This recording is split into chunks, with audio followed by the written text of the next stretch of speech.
नमस्कार साथियों, Indic law पाठशाला के इस चैनल में आपका स्वागत है।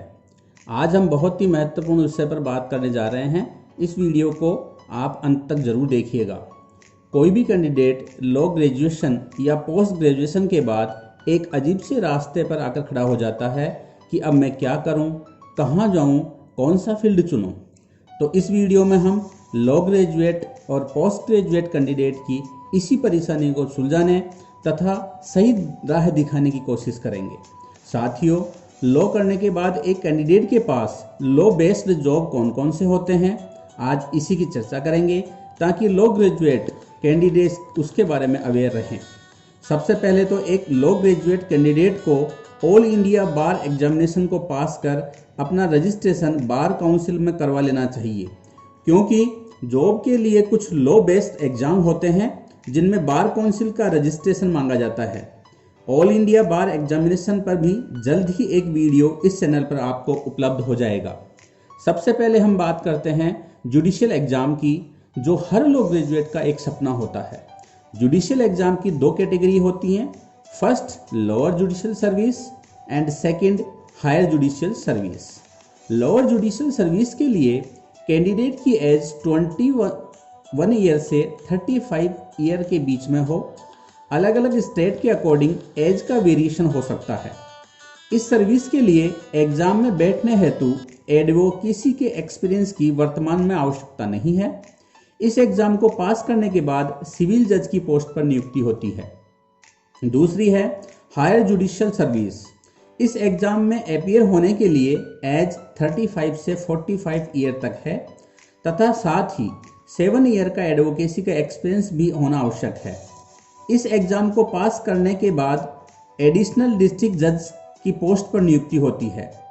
सेकंड लॉ ग्रेजुएट के लिए फील्ड है पब्लिक प्रोसिक्यूटर, जिसको सामान्य भाषा में गवर्नमेंट एडवोकेट कहा जाता है। अलग अलग स्टेट में इस पोस्ट का नाम अलग अलग हो सकता है, जैसे पीपी, एपीओ, एडीपीओ आदि। यह पब्लिक प्रोसिक्यूटर स्टेट एवं सेंट्रल गवर्नमेंट तथा सीबीआई और अन्य गवर्नमेंट के डिपार्टमेंट की तरफ से कंसर्निंग गवर्नमेंट को कोर्ट में रिप्रेजेंट करते हैं।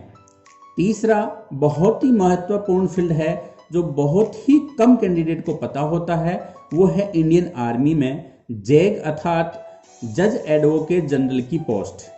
इसमें 27 ईयर तक ही इस पोस्ट के लिए अप्लाई कर सकते हैं तथा इसमें परसेंटेज के बेस पर इंटरव्यू द्वारा डायरेक्ट सिलेक्शन होता है, तो आप इसमें भी अपना भाग्य आजमा सकते हैं।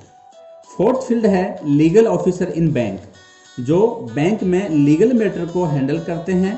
इनका चयन IBPS अर्थात institute of banking personal selection द्वारा किया जाता है। फिफ्थ फील्ड है लीगल ऑफिसर इन RBI। इसमें लीगल ऑफिसर RBI के लीगल से रिलेटेड मैटर को देखते हैं। यह RBI में ग्रेड B लेवल की पोस्ट होती है। सिक्स्थ फील्ड है अलग अलग PSUs अर्थात पब्लिक सेक्टर अंडरटेकिंग, जैसे ONGC, IOCL, भेल आदि में लॉ ऑफिसर की पोस्ट। इसमें सिलेक्शन क्लेट PG के द्वारा होते हैं। सेवंथ फील्ड है लीगल ऑफिसर इन SEBI अर्थात security and exchange board of India.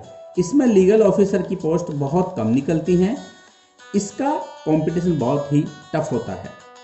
Law graduate के लिए 8वां फील्ड है UPSC की एग्जाम। इसमें कैंडिडेट लॉ सब्जेक्ट को लेकर UPSC की तैयारी कर सकते हैं तथा सिविल सर्विसेज में अपना सुनहरा भविष्य बना सकते हैं। 9वां फील्ड है लॉ टीचर। इस हेतु कैंडिडेट को लॉ में 55% के साथ पोस्ट ग्रेजुएट होना आवश्यक है तथा इसके पश्चात NTA नेशनल टेस्टिंग एजेंसी द्वारा आयोजित नेट अर्थात नेशनल एलिजिबिलिटी टेस्ट को पास करना आवश्यक है। अगर कोई कैंडिडेट PhD हो तो टेस्ट को पास करना आवश्यक नहीं है। हाँ, आने वाले समय में लॉ टीचर की पोस्ट के लिए कैंडिडेट का PhD होना आवश्यक है, ऐसा प्रावधान किया गया है। स्टेट की यूनिवर्सिटीज एवं कॉलेजेस के लिए स्टेट एलिजिबिलिटी टेस्ट का आयोजन भी किया जाता है। नेट, सेट या PhD पास कैंडिडेट यूनिवर्सिटी एवं लॉ कॉलेज में असिस्टेंट प्रोफेसर की पोस्ट पर अपॉइंट हो सकते हैं। महिला कैंडिडेट के लिए टीचिंग का यह फील्ड मेरी व्यक्तिगत ओपिनियन में बहुत ही अच्छा है। 10th लॉ का फील्ड है लीगल जर्नलिज्म। अगर किसी लॉ ग्रेजुएट कैंडिडेट की रुचि जर्नलिज्म में है तो वो अपना कैरियर लीगल जर्नलिज्म में बना सकते हैं, जिसमें पत्रकारिता के साथ साथ विधिक जानकारियों से सामान्य जन को रूबरू करा सकते हैं। 11वां फील्ड है एनजीओ में लीगल एडवाइजर। आजकल बहुत सारे ऐसे सामाजिक संस्थान हैं जिनमें लीगल एडवाइजर की पोस्ट होती है, जो समय समय पर उस एनजीओ को अपनी लीगल ओपिनियन देते हैं। इसमें कमाई के साथ साथ सेवा भी हो जाती है। दोस्तों 12वां फील्ड है कॉरपोरेट सेक्टर। आजकल हर प्राइवेट कंपनीज में भी लीगल एडवाइजर को अपॉइंट किया जाता है। लीगल एडवाइजर कंपनी से रिलेटेड सारे मैटर्स जो कंपनी या कोर्ट में होते हैं उनको हैंडल करते हैं। 13वां फील्ड है लॉ फर्म। अगर आप एडवोकेसी के फील्ड में आगे बढ़ना चाहते हैं तो आप अच्छी लॉ फर्म को ज्वाइन कर सकते हैं और अपनी स्किल को बढ़ाने के साथ साथ उस फर्म से सैलरी के रूप में अपनी योग्यता अनुसार अच्छा पैकेज भी प्राप्त कर सकते हैं।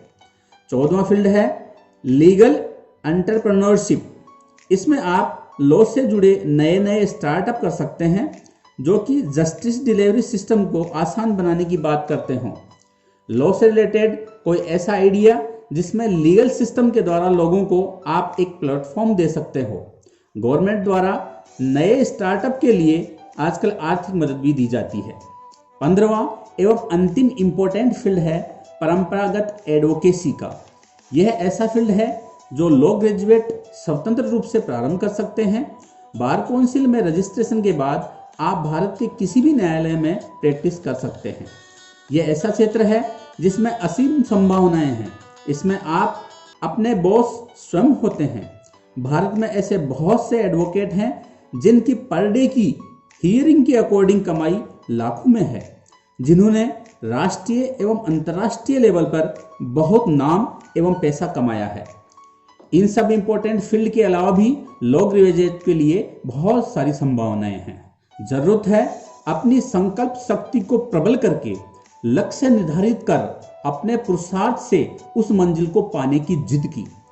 स्वामी विवेकानंद ने कहा था, उठो जागो और तब तक नहीं रुको जब तक लक्ष्य ना प्राप्त हो जाए। सही तो है, जिंदगी में लगातार मिल रही असफलताओं से निराश नहीं होना चाहिए। कभी कभी गुच्छे की आखिरी चाबी भी ताला खोल देती है, इसे जरूर याद रखें। आज के लिए इतना ही।